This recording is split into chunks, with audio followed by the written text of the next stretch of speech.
आज भाषण देने के लिए हम नहीं आए, हम तो सीधे जाएंगे ग्वालियर। और सुन लो पुलिस वालों, सुन लो जरा, हिंदी में समझ में आ जाए तो, बाबा साहब की मूर्ति लगाने का संकल्प लिया है तो लगा के रहेंगे, किसी का बाप भी नहीं रोक सकता। इस बात को ध्यान रखना है। और प्रशासन के लोगों को सुन लो, आदरणीय तोमर साहब, प्रयास हो रहा है कि दामोदर यादव डबरा ना पहुंच पाए। मूल मुद्दा समझे अस्ते जी, क्या है मूल मुद्दा? कि डबरा ना पहुंच पाए, क्योंकि डबरा में इनका एक कक्का बैठा है, कक्का प्रशासन के लोगों का,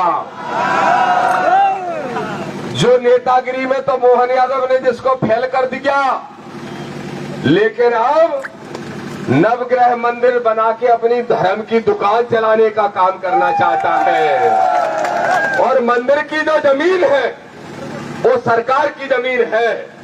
इसी गोरा घाट के चौराहे पे खड़े होके आज से 20 साल पहले मैंने एक बार नहीं 4 बार चक्का जाम किया, 3 बार जेल गया। और सिर्फ इसलिए सत्येंद्र विद्रोही जी डबरई के हैं, ये जानते हैं कि वहां के शुगर मिल की जो जमीन थी, जिसमें बोलो किसानों 12 करोड़ रुपया बाकी था कि नहीं किसानों का, और आज भी बाकी है। और सरकार ने कहा था तोमर साहब आंदोलन खत्म कराने के लिए कि इसकी जमीन को नीलाम करेंगे और सारे किसानों का पैसा देंगे। बताओ किसी के पैसा मिला क्या? पैसा तो नहीं मिला, जमीन गायब हो गई। मालूम कहाँ चली गई? कहाँ चली गई? वो एक लौता डबरा में सब लोग अच्छे हैं, लेकिन एक है डबरा का चोर चला दतिया की।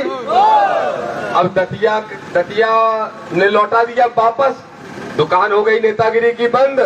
तो अब भाई साहब ने भगवा चोला पहन लो। सुनो प्रशासन के लोगों, क्लियर सुन लो शुद्ध भाषा में दामोदर की। ऐसा है, तुम तो हमें रोक नहीं पाओगे, तो वही डबरा वाले को चुनौती है, आजा कुश्ती लड़ रहे, मुर्रू भैंस को दूध पिए, चाय जैसे लेंगे। क्या सोच रहे? बोले उनके पास प्रमाण है तो दिखा दे।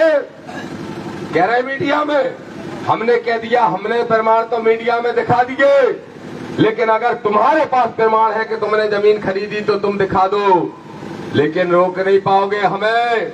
बोलो अम्बेडकर वादियों को कोई रोक सकता है क्या? बोलो किसान मजदूरों से कोई लड़ सकता है क्या? बोलो चंद्रशेखर के सिपाहियों से सामना करने की किसी की हिम्मत है क्या? तो दामोदर यादव भी कह रहा है, जेल भेज देना, चाहे रेल भेज देना, चाहे लाठी चला लेना, चाहे गोली चला लेना, बाबा साहब का अपमान नहीं सहेंगे और हर हाल में ग्वालियर हाई कोर्ट में स्टेच्यू लगा के रहेंगे। मुझे एक आश्चर्य हो रहा है कि सबको गुस्सा आ रही थी आरटीओ अधिकारी पे, आरटीओ पे। एक तरफ तो कलेक्टर एसपी कह रहे हैं कि साहब संवैधानिक दायरे में करो। हमने कहा हम तो संवैधानिक दायरे में करेंगे, लेकिन पूरी पुलिस बस वालों को क्या धमकी दे दी? क्यों? बस वालों को धमकी दे दी, उनको नोटिस भेज दिए, बसें परमिट रद्द कर दिए, बसें रुकवा दी के संख्या ना आ पाए। बोलो यहाँ जितने लोग हो वो 1 लाख पे भारी हो कि नहीं हो? हाथ उठा के बताओ।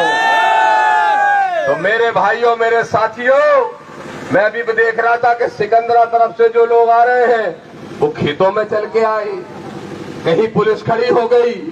और सुनो, कलेक्टर एसपी अच्छे हो सकते हैं, मुझे मालूम है कि वो डबरा वाले के दबाव में नहीं रहते,